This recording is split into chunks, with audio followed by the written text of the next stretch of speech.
Hello guys, good morning, welcome to the channel. So आज आहे रविवार आणि आज आपण एक्सप्लोअर करायला जात आहोत एक आश्रम. मामासाहेब देशपांडे असे थोर संत होऊन गेले महाराष्ट्रामध्ये आणि त्यांनी स्थापन केलेला हा आश्रम आहे पुण्यामध्ये. तर मी कधीही तिथे गेलेलो नाही, आज पहिल्यांदा जातो आहे.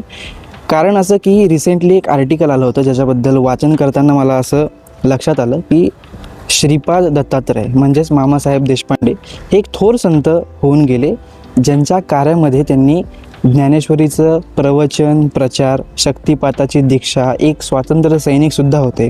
त्यांचं contribution towards Maharashtra is very great. So आज आपण त्यांचा एक आश्रम त्यांनी स्थापन केलेला त्याला भेट द्यायला जाणार आहोत. त्यांचं खरं नाव हे श्रीपाद होतं आणि ते सुद्धा स्वामी समर्थांनी दृष्टांत देऊन त्यांच्या आईला सांगितलं होतं की आम्ही आता देह ठेवत आहोत, परंतु तुझ्यापोटी जो मुलगा येत आहे त्याचं नाव श्रीपाद ठेव. सो ही एक खूप इंटरेस्टिंग गोष्ट आहे. पूर्ण मी ही स्टोरी कवर करणार आहे या व्लॉगमध्ये. सो व्लॉग शेवटपर्यंत प्लीज नक्की बघा.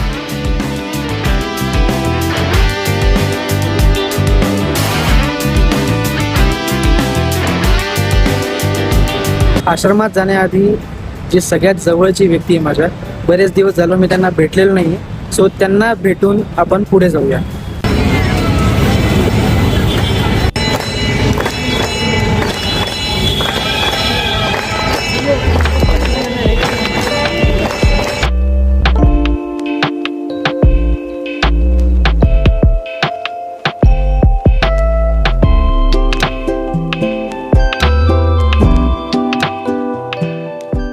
मित्रांनो, जस्ट मी मंदिराच्या बाहेर आलेलो आहे. मंदिरामध्ये फोन्स अलाउड नाही आहे, सो मी आत नेऊ नाही शकलो.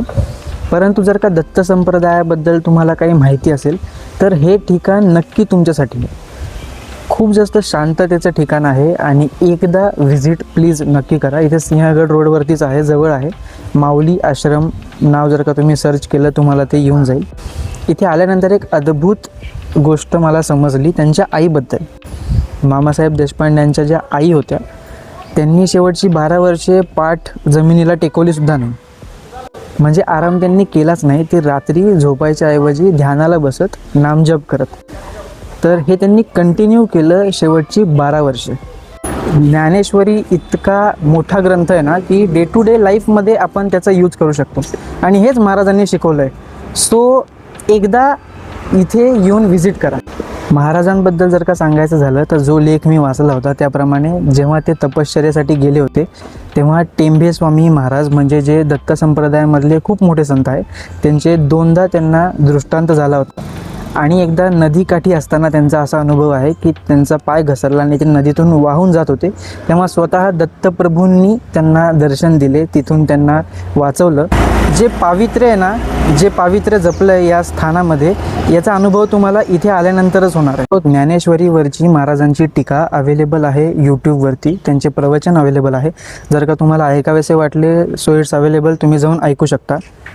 आणि याचसोबत आपण आजचा जो व्लॉग आहे, mini vlog normal day with Sameer, संपूया आत्ता.